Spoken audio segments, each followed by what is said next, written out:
Dear friend, today we are going to talk about factor affecting sleep architecture, यानी sleep कौन से factor हैं जो स्लीप को क्या करते हैं, अफेक्ट करते हैं। ठीक है, तो वो टॉपिक जो है वो फैक्टर जो है आज हम डिस्कस करेंगे। ठीक है, so let for example factor affecting the sleep architecture. ठीक है, तो इनमें हमारे पास क्या है, अल्कोहल है, नंबर वन भी है अल्कोहल। अल्कोहल जो है स्लीप को डिस्टर्ब करते हैं। बेंजोडाइजेपिन्स हैं, बार्बिट्यूरेट्स जो हैं। ठीक है, ये तीन क्या हैं, ड्रग्स हैं। ठीक है, these are the three types of drug that affect the sleep architecture. ठीक है, तो ये करते क्या हैं, ये क्या करते हैं, they decrease the NREM and N three and in REM sleep. ठीक है, जो रिपीट एलिमेंट्स हैं और एन थ्री हैं which is a part of NREM.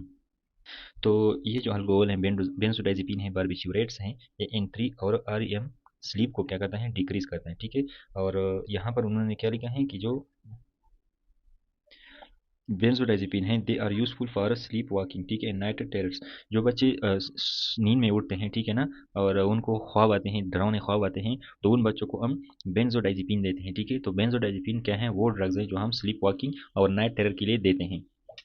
ठीक है, तो ये क्या है, अब what is acting in the ageing. ठीक है, अगर एक बंदा बूढ़ा हो गया, ठीक है, एजिंग में क्या होता है, क्या स्लीप के ऊपर क्या इफेक्ट आते हैं। ठीक है, तो एजिंग में होता ये है कि जो एन थ्री हैं वो कम हो जाता है और आर एम स्लीप जो है वो कम हो जाता है। ठीक है, just like alcohol, benzodiazepine and barbiturate. ठीक है, N three and R M sleep are decreased.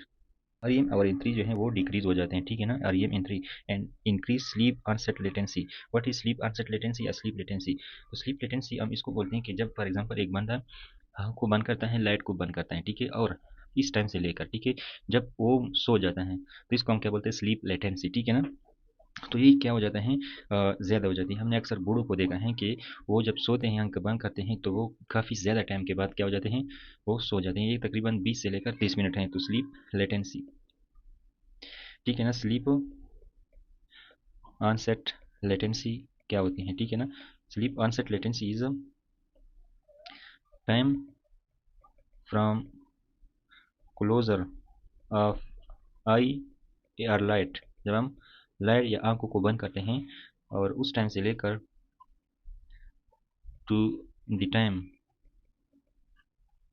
उस टाइम तक जब आप स्लीप, ठीक है ना, कि बंदा नींद ख्वाब में चला जाए, ठीक है, उस टाइम तक जो है इसको हम क्या बोलते हैं, स्लीप आंसर लेटेंसी या स्लीप लेटेंसी। तो ये जो है एजिंग के साथ क्या हो जाती हैं, एजिंग के साथ तो ये जो है इंक्रीज हो जाती हैं स्लीप लेटेंसी। ठीक है, sleep latency increase with ageing. ठीक है ना, एजिंग के साथ, यानी बूढ़े लोग जो हैं काफ़ी देर बाद, और ये जो है नॉर्मल कितना है, तकरीबन 20 से लेकर 30 मिनट तक होता है। ठीक है ना, तो एजिंग में क्या हो जाता है, मोर देन 20 to 30 मिनट हो जाता है। ठीक है ना, एजिंग में ज़्यादा हो जाती है। तो ये क्या है हमारे पास, दिस इज स्लीप लेटेंसी। ठीक है, ये क्या है, स्लीप लेटेंसी है। तो ये क्या है, स्लीप लेटेंसी अर्ली मॉर्निंग, इसमें होता है। इसके अलावा जो बूढ़े होते हैं उनमें अर्ली मॉर्निंग एवेकनिंग भी होती है। बूढ़े अक्सर जो हैं जल्दी उठ जाते हैं। ठीक है ना, आपने अक्सर बाप को देखा होगा, तो वालिद साहब जो है आपका जल्दी उठ जाते हैं, थोड़ी सी आवाज़ पे उठ जाते हैं। ठीक है, सोता मुश्किल से है, उठता आसानी से है। तो ये क्या है, इसका मतलब क्या है कि इसमें अर्ली, उनमें क्या है, अर्ली मॉर्निंग एवेकनिंग ज़्यादा हो जाती है, और जो स्लीप लेटेंसी है वो भी क्या हो जाती हैं, बढ़ जाती हैं। ठीक है, इसके बाद क्या है, डिप्रेशन है। ठीक है, तो व्हाट चेंजेस अगर इन द डिप्रेशन, डिप्रेशन में क्या चीज़ आती है। ठीक है, अगर एक बंदा डिप्रेशन में है तो इसमें क्या क्या चेंजेस आएंगे। ठीक है, तो डिप्रेशन में भी एन थ्री स्लीप जो है डिक्रीज हो जाता है। ठीक है, हमने अल्कोहल, बेंजोडाइजेपिन और बार्बिट्यूरेट और हेजिंग में पढ़ा, इस तरह डिप्रेशन में भी एन थ्री स्लीप जो है कम हो जाता है, लेकिन डिप्रेशन में जो आर है वो ज़्यादा हो जाता है। ठीक है ना, increase R sleep and decrease R latency. Decrease R latency का मतलब कि आर स्लीप जो है वो जल्द आ जाता है। क्यों? लेट्स फॉर एग्जाम्पल, आर तक पहुंचने के लिए, तक पहुंचने के लिए हमें पहले क्या करना चाहिए।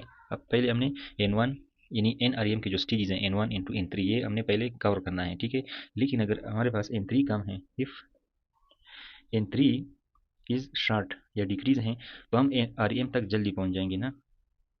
ठीक है ना, तो जल्दी पहुंच जाएंगे। ठीक है, तो डिक्रीज आर लेटेंसी होगी। ठीक है, तो आर की जो लेटेंसी है वो कम हो जाएगी, यानी इसका मतलब क्या है कि हम आर स्लीप तक जल्दी पहुंच जाते हैं, क्योंकि एन थ्री कम है, यानी एन आर कम है। तो ये डिप्रेशन में हो जाता है। ठीक है, और इसमें क्या होता है, डिप्रेशन में रिपीटेड नाइट टाइम एवेकनिंग, जब बंदा डिप्रेशन में होता है तो वो अक्सर रात को बार बार उठ जाता है, और इसके अलावा अर्ली मॉर्निंग एवेकनिंग, और जिस तरह बूढ़ में होता है इसी तरह ये भी जो है डिप्रेशन के पेशेंट भी क्या करते हैं, सुबह को उठते हैं पहले।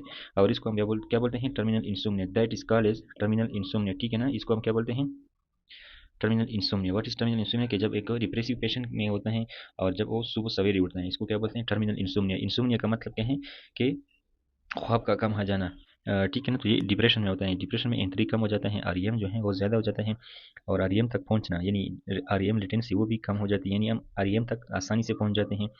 और रिपीटेड नाइट टाइम अवेकनिंग, बंदा बार बार जो है रात को उठता है। और इसके अलावा क्या हो जाती है, टर्मिनल इंसोम्निया यानी अर्ली मॉर्निंग अवेकनिंग भी हो जाती है, which is also occurring in the older people. तो अर्ली मॉर्निंग अवेकनिंग भी हो जाती है, ठीक है, और टर्मिनल इंसोम्निया। इसके बाद जो हमारे पास है वो है नार्कोलेप्सी। नार्कोलेप्सी जो है एक साइकेट्रिक प्रॉब्लम है, ठीक है, जो हम साइकेट्री में इंशाल्लाह अगर टाइम मिला तो पढ़ेंगे। इसमें बंदे को ज़्यादा नींद आता है, ठीक है, और इसमें क्या है, लेकिन जो आरईएम की लेटेंसी है वो क्या हो जाती है, कम हो जाती है, यानी आरईएम तक पहुंचना जल्दी हो जाता है, ठीक है। तो ये कुछ कंडीशन थे जिस जो क्या करते हैं, फैक्टर थे जो इफेक्ट करते हैं स्लीप के आर्किटेक्चर को, ठीक है। So these are the some condition that affect the architecture of the sleep.